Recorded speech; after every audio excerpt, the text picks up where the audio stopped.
സർക്കാരിന്റെ പൊള്ളത്തരങ്ങൾക്കെതിരെ ശക്തമായി പ്രതികരിക്കുകയാണ് പ്രതിപക്ഷ നേതാവ് വി.ഡി. സതീശൻ. സ്റ്റാർട്ടപ്പുകളെ പറ്റിയുള്ള തിരക്കഥകളും പൊളിച്ചെഴുതി എല്ലാത്തിലും നമ്പർ 1 എന്ന ടൈറ്റിലും വീമ്പ് പറയുന്ന പിണറായി സർക്കാരിനെതിരെ കൃത്യമായ തെളിവുകളും കണക്കുകളും നിരത്തിയാണ് സതീശൻ മറുപടി നൽകുന്നത്. അതിനൊപ്പം തന്നെ ഇന്നലെ ആശാ വർക്കർമാരുടെ വിഷയത്തിൽ രാഹുൽ മാങ്കൂട്ടത്തിലിന് മന്ത്രി നൽകിയ മറുപടി തെറ്റാണെന്നും മോശമായെന്നും പറയുന്നുണ്ട്. ആ വീഡിയോ ദൃശ്യങ്ങളിലേക്ക് പോകാം. കേരളത്തിൻ്റെ സ്റ്റാർട്ടപ്പ് മേഖലയിൽ അഭൂതപൂർവമായ വളർച്ചയുണ്ടായി എന്ന സ്റ്റാർട്ടപ്പ് ജനോം എന്ന സ്ഥാപനത്തിൻ്റെ റിപ്പോർട്ട് മുഖ്യമന്ത്രി ഇൻവെസ്റ്റേഴ്സ് മീറ്റിലധികം അടക്കം ഉന്നയിച്ചു. ആ റിപ്പോർട്ട് വെച്ചുകൊണ്ടാണ് സ്റ്റാർട്ടപ്പ് എക്കോസിസ്റ്റം വലുതായി എന്ന് പറയുന്നത്. സ്റ്റാർട്ടപ്പ് ജനോം എന്ന് പറയുന്ന സ്ഥാപനമാണ്. പക്ഷെ ഞാനൊരു ഗുരുതരമായ ആരോപണം ഉന്നയിക്കുകയാണ്.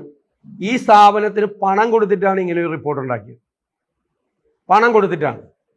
അവരുടെ ക്ലയൻ്റാണ് ഇപ്പോൾ നമ്മുടെ സ്റ്റാർട്ടപ്പ് മിഷൻ. അവർക്ക് 2021 മുതൽ പണം നൽകിക്കൊണ്ടിരിക്കുകയാണ്. 2021 $13,500 സ്റ്റാർട്ടപ്പ് ജനോമിന് നമ്മൾ കൊടുത്തതാണ്. 2022 $4,500, 2023 $15,000, 2024 $15,000, അങ്ങനെ മൊത്തം $48,000 ഈ 21 മുതൽ 24 വരെ സ്റ്റാർട്ടപ്പ് ജനോം എന്നുള്ള കമ്പനിക്ക് കൊടുത്തിരിക്കുന്നത്. അങ്ങോട്ട് പണം കൊടുത്ത് ആ സ്ഥാപനത്തിനെ കൊണ്ട് റിപ്പോർട്ട് ഉണ്ടാക്കിയിട്ട് ആ റിപ്പോർട്ടാണ് വലിയ റിപ്പോർട്ടാണെന്ന് പറയുന്നത്. സത്യത്തിൽ അവർ കാണിച്ചൊരു കൗശലമാണ്. 2019 തൊട്ട് 21 വരെയുള്ള ഒരു കാലഘട്ടം ഉണ്ടാക്കുകയും 2021 മുതൽ 24 വരെ രണ്ടാമത്തെ കാലഘട്ടം ഉണ്ടാക്കുകയും ഒന്നാമത്തെ കാലഘട്ടത്തിൽ നിന്ന് രണ്ടാമത്തെ കാലഘട്ടം എത്തിയപ്പോൾ 254% വളർച്ചയുണ്ടായി എന്നുള്ള അവകാശവാദമാണ് അവർ പറഞ്ഞത്. ശരിക്കും പറഞ്ഞാൽ ഒരു മാർക്ക് കിട്ടിയത് മറ്റേത് കോവിഡ് കാലമാണ്. 2019-21 ഒരു സ്റ്റാർട്ടപ്പ് കൊണ്ട് ഒരു പെട്ടിക്കട തുടങ്ങാത്ത കാലമാണ്. ആ സമയത്ത് ഉണ്ടാക്കിയിരിക്കുന്നത് 0 ആണ്. അവിടെ നിന്ന് ഒരു മാർക്ക് കിട്ടിയാൾക്ക് 4 മാർക്ക് കിട്ടിയെന്ന് പറയുമ്പോൾ എത്രയാ? 300% വർധനവാണ്. വേറൊരു സംസ്ഥാനത്ത് 8 ആയിരുന്നത് 10 ആയപ്പോഴോ അവിടെ 25% വർധനവേ ഉള്ളൂ. ഇങ്ങനെയുള്ളൊരു കാപട്യമാണ് ഈ കമ്പനി ഊതിപ്പെരിപ്പിച്ച് ഉണ്ടാക്കിയ ഒരു കാപട്യമാണ് ഈ സ്റ്റാർട്ടപ്പ് എക്കോസിസ്റ്റം. സ്റ്റാർട്ടപ്പ് ജനോം എന്ന് പറയുന്ന സ്ഥാപനം തന്നെയാണ് ഇത് ചെയ്തിരിക്കുന്നത് എന്ന് വളരെ വ്യക്തമാണ്. ഇവിടെ ബഹുമാനപ്പെട്ട മുഖ്യമന്ത്രിയും അവർ ഉണ്ടാക്കിയിരിക്കുന്നതെല്ലാം ഇതാണ്. അവര് അതനുസരിച്ച് ആർട്ടിക്കിൾ ഉണ്ടാക്കി ഈ രീതിയിൽ സ്റ്റാർട്ടപ്പ് ജനോം എന്ന് പറയുന്ന കമ്പനിയാണ് ഈ കാര്യത്തിൽ ഏറ്റവും കൂടുതൽ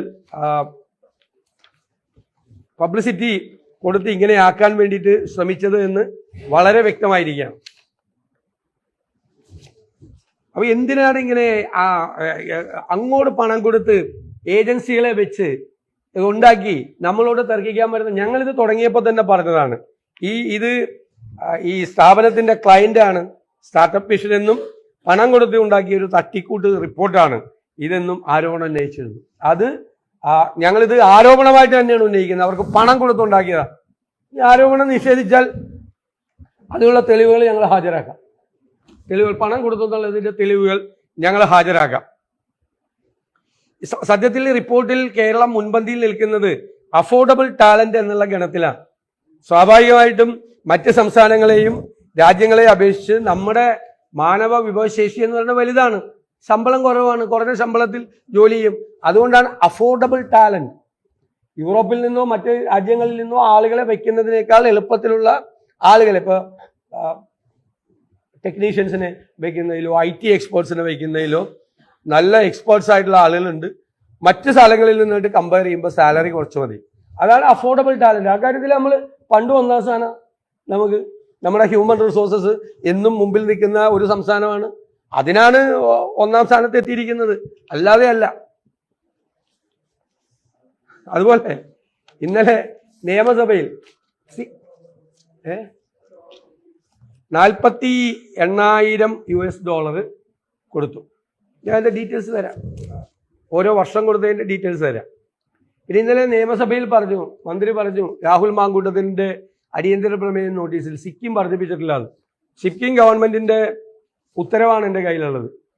1/10/2022 അവർ 10,000 രൂപയായിട്ട് വർദ്ധിപ്പിച്ചുകൊണ്ടുള്ള അവരുടെ ഉത്തരവാണ്. മന്ത്രിമാരൊക്കെ നിയമസഭയിൽ ഉത്തരം പറയുമ്പോൾ ഞാൻ പാർലമെന്റിലെ ചോദ്യത്തിനുള്ള ഉത്തരം നിയമസഭയിൽ ഹാജരാക്കിയായിരുന്നു. അപ്പോഴും ബഹളമാണ് ഉണ്ടാക്കിയത്. സിക്കിം സർക്കാരിന്റെ ഉത്തരവ് എൻ്റെ കയ്യിലുണ്ട്. 10,000 വർദ്ധിപ്പിച്ചു. അതുപോലെ ആന്ധ്ര അവർ ടോട്ടൽ 10,000 ഇൻസെൻറ്റീവിനോടൊപ്പം, അപ്പോൾ അവർ 7,000 രൂപയാക്കി.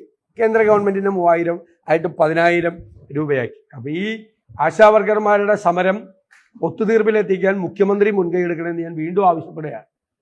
ഈ സമരത്തെ ഇങ്ങനെ തള്ളിപ്പറയാതെ, സമരം ചെയ്യുന്ന സ്ത്രീകളെ അപമാനിക്കാതെ, സമരക്കാരോടുള്ള ഈ ഒരു നിഷേധാത്മക സമീപനം അവസാനിപ്പിച്ച്, അവര് സ്ത്രീകളല്ലേ, നിങ്ങൾ അവരുടെ ഇടതുപക്ഷ LDFന്റെ മാനിഫെസ്റ്റോയിൽ പറഞ്ഞിരിക്കുന്ന കാര്യമല്ലേ, അത് കൊടുക്കുന്നതിന്, ഒരു വർധനവുണ്ടാക്കി അവർക്ക് സഹായിക്കുന്നതിന് എന്തിനാണ് ഇങ്ങനെ ഒരു ഈഗോ വിചാരിക്കുന്നത്?